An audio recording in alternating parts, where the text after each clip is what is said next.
Tempo एगो नवादा से गया चले है राजा जी। गुजरात कमावेले ना जा बलमुआ घर कमई हाजी, कलकत्ता कमावेले ना जा बलमुआ घर कमई हाजी। ले देव टेम्पू एगो, ले देव टेम्पू एगो जमुई से झाझा चले है राजा जी। ले देव टेम्पू एगो नवादा से गया चले है राजा जी। बेंगलोर कमावेले ना जा बलमुआ घर कमई हाजी, लुधियाना कमावेले ना जा बलमुआ घर कमई हाजी।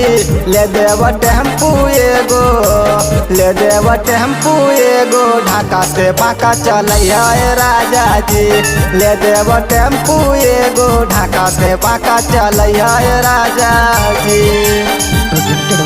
राणा मूवी जमुई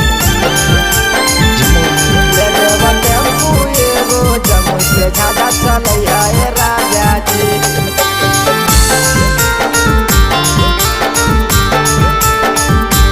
ले देव टेम्पू एगो नवादा से गया चले है राजा जी। हाँ हाँ है पैसा करे छ खाली हा पैसा वे के भूख हो, अपना में हरिया के पिया दै छ काहे दुख हो।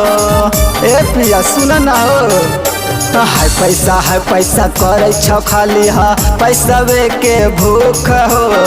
चल जइब बाहर पिया त होते कैसे सुख हो।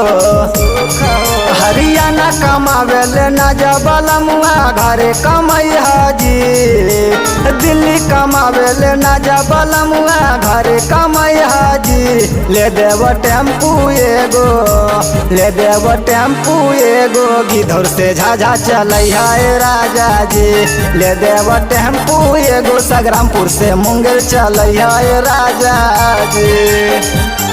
राणा मूवी जमुई ले देव टेम्पू एगो ढाका से बांका चले है राजा जी।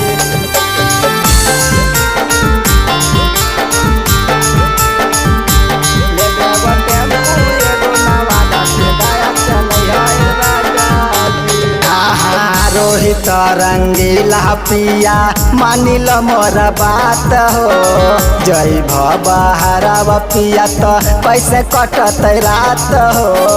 ए पिया एकदम न समझ सकी, रोहित रंगीला पिया मानिल मोर बात हो, छोड़ी जय बहारा पिया तो कैसे कटत रात हो।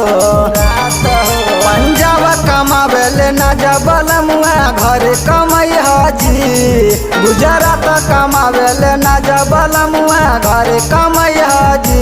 ले देव टेम्पू एगो, ले देव टेम्पू एगो नवादा से गया चले है राजा जी।